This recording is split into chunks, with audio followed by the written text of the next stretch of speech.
La République de Platon, livre 7e, suite. Il nous faut donc, si tout cela est vrai, en conclure ceci. L'éducation n'est point ce que certains proclament qu'elle est, car ils prétendent l'introduire dans l'âme où elle n'est point, comme on donnerait la vue à des yeux aveugles. Ils le prétendent en effet. Or, repris-je, le présent discours montre que chacun possède la faculté d'apprendre et l'organe destiné à cet usage, et que cependant, à des yeux qui ne pourraient se tourner qu'avec le corps tout entier des ténèbres vers la lumière, cet organe doit aussi se détourner avec l'âme tout entière de ce qui naît, jusqu'à ce qu'il devienne capable de supporter la vue de l'être et de ce qu'il y a de plus lumineux dans l'être. Et cela, nous l'appelons le bien, n'est-ce pas? Oui. L'éducation est donc l'art que se propose ce but. La conversion de l'âme, et qui recherche les moyens les plus aisés et les plus efficaces de l'opérer. Elle ne consiste pas à donner la vue à l'organe de l'âme, puisqu'il l'a déjà, mais comme il est mal tourné et ne regarde pas où il faudrait, elle s'efforce de l'amener dans la bonne direction. Il le semble, dit-il. Maintenant, les autres vertus, appelées vertus de l'âme, paraissent bien se rapprocher de celles du corps, car, en réalité, quand on ne les a pas tout d'abord, on les peut acquérir dans la suite par l'habitude et l'exercice, mais la vertu de science appartient très probablement à quelque chose de plus divin qui ne perd jamais sa force et qui, selon la direction qu'on lui donne, devient utile et avantageux ou inutile et nuisible. N'as-tu pas encore remarqué au sujet des gens que l'on dit méchants mais habiles, combien perçants sont les yeux de leur misérable petite âme, et avec quelle acuité ils discernent les objets vers lesquels ils se tournent? Leur âme n'a donc pas une vue faible, mais comme elle est contrainte de servir leur malice, plus sa vue est perçante, plus elle fait de mal. Cette remarque est tout à fait juste, dit-il. Et cependant, poursuivis-je, si de pareils naturels étaient émondés dès l'enfance et que l'on coupât les excroissances de la famille du devenir, comparables à des masses de plomb qui s'y développent par l'effet de la gourmandise, des plaisirs et des appétits de ce genre, et qui tournent la vue de l'âme vers le bas, si libérés de ce poids, ils étaient tournés vers la vérité, ces mêmes naturels la verraient avec la plus grande netteté, comme ils voient les objets vers lesquels ils sont maintenant tournés. C'est vraisemblable, reconnut-il. Mais quoi? N'est-il pas également vraisemblable et nécessaire, d'après ce que nous avons dit, que ni les gens sans éducation et sans connaissance de la vérité, ni ceux qu'on laisse passer toute leur vie dans l'étude, ne sont propres au gouvernement de la cité. Les uns parce qu'ils n'ont aucun but fixe auquel ils puissent rapporter tout ce qu'ils font dans la vie privée ou dans la vie publique, les autres parce qu'ils ne consentiront point à s'en charger, se croyant déjà transportés de leur vivant dans les îles fortunées. C'est vrai, dit-il. Il nous incombera donc, à nous fondateurs, d'obliger les meilleurs naturels à se tourner vers cette science que nous avons reconnue tout à l'heure comme la plus sublime, à voir le bien et à faire cette ascension. Mais après qu'ils se seront élevés ainsi et auront suffisamment contemplé le bien, gardons-nous de leur permettre ce qu'on leur permet aujourd'hui. Quoi donc? De rester là-haut, répondis-je, de refuser de descendre de nouveau parmi les prisonniers et de partager avec eux travaux et honneurs, quel que soit le cas qu'on en doive faire. Et quoi, s'écria-t-il, commettrons-nous à leur égard l'injustice de les forcer à mener une vie misérable alors qu'ils pourraient jouir d'une condition plus heureuse?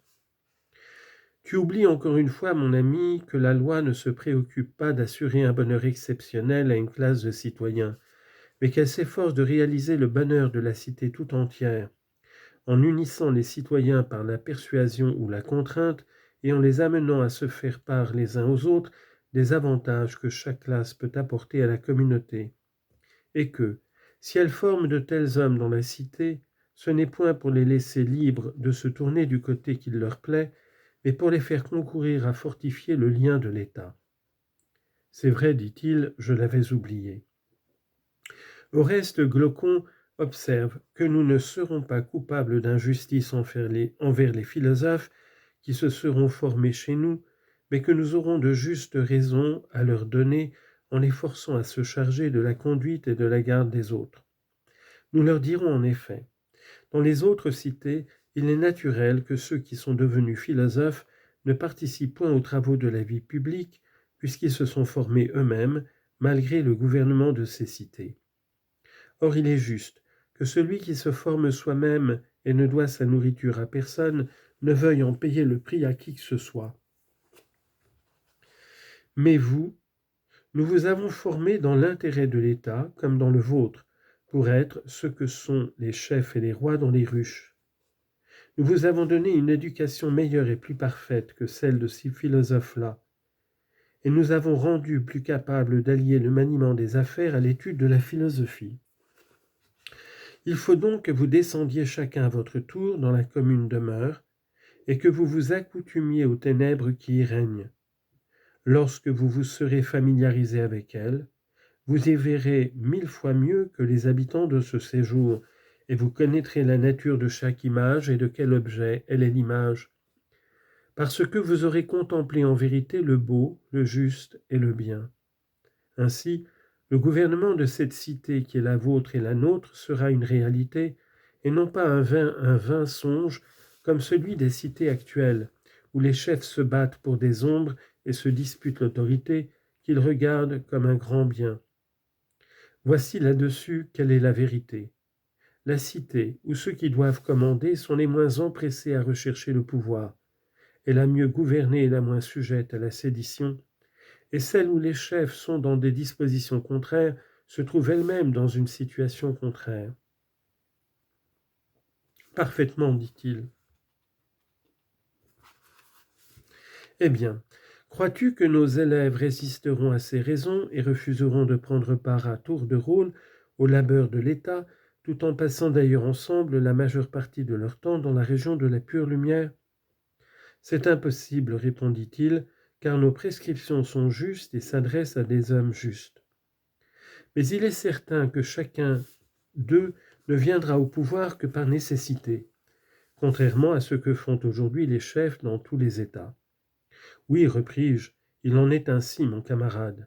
Si tu découvres pour ceux qui doivent commander une condition préalable au pouvoir lui-même, il te sera possible d'avoir un État bien gouverné, car dans cet État seuls commanderont ceux qui sont vraiment riches, non pas d'or, mais de cette richesse dont l'âme a besoin pour être heureux, une vie heureuse et sage. Par contre, si les mendiants et les gens affamés de biens particuliers viennent aux affaires publiques, persuadés que c'est là qu'il faut en aller prendre, cela ne te sera pas possible, car on se bat alors pour obtenir le pouvoir, et cette guerre domestique et intestine perd et ceux qui s'y livrent et le reste de la cité. Rien de plus vrai, dit-il. Or, connais-tu une autre condition que celle du vrai philosophe pour inspirer le mépris des charges publiques? Non, par Zeus.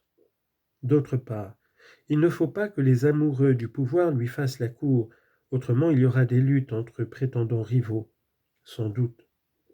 Par conséquent, à qui imposeras-tu la garde de la cité, sinon à ceux qui sont les plus instruits des moyens de bien gouverner un État et qui ont d'autres honneurs et une condition préférable à celle de l'homme public? À personne d'autre. Veux-tu donc que nous examinions maintenant de quelle manière se formeront des hommes de ce caractère et comment on les fera monter vers la lumière, comme certains sont montés, dit-on, de l'Hadès au séjour des dieux? Comment ne le voudrais-je pas? Cela ne sera pas apparemment un simple tour de palais. Il s'agira d'opérer la conversion de l'âme d'un jour aussi ténébreux que la nuit vers le jour véritable, c'est-à-dire de l'élever jusqu'à l'être. Et c'est ce que nous appellerons la vraie philosophie. Parfaitement. Il faut donc examiner quelle est, parmi les sciences, celle qui est propre à produire cet effet. Sans doute. Quelle est donc, Glaucon, la science qui attire l'âme de ce qui devient vers ce qui est? Mais en parlant, ceci me revient à l'esprit. N'avons-nous pas dit que nos philosophes devaient être dans leur jeunesse des athlètes guerriers? Si, nous l'avons dit. Il faut donc que la science que nous cherchons outre ce premier avantage, en est encore un autre. Lequel? Celui de ne pas être inutile à des hommes de guerre. Assurément, il le faut si la chose est possible. Or, c'est par la gymnastique et la musique que nous les avons précédemment formés. Oui. Mais la gymnastique a pour objet ce qui devient et ce qui meurt, puisque c'est du développement et du dépérissement du corps qu'elle s'occupe. Évidemment. Elle n'est donc pas la science que nous cherchons. Non. Serait-ce la musique telle que nous l'avons décrite plus haut?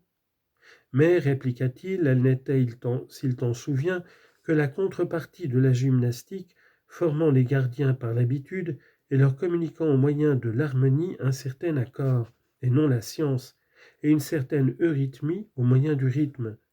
Et dans les discours, ces caractères étaient semblables, qu'il s'agit de discours fabuleux ou véridiques, mais d'études qui conduisaient au but que tu te proposes maintenant, elles n'ont comporté aucune.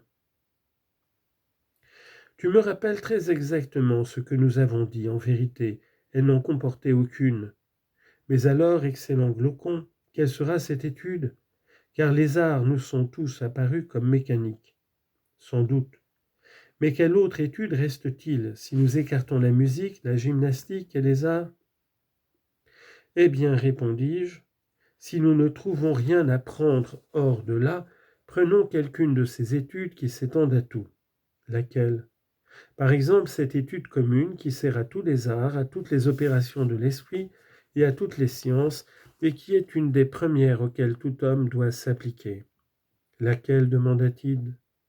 Cette étude vulgaire qui apprend à distinguer 1, 2 et 3, je veux dire en un mot la science des nombres et du calcul. N'est-il pas vrai qu'aucun art, aucune science ne peut s'en passer? Certes. Ni par conséquent l'art de la guerre? Il y a nécessité.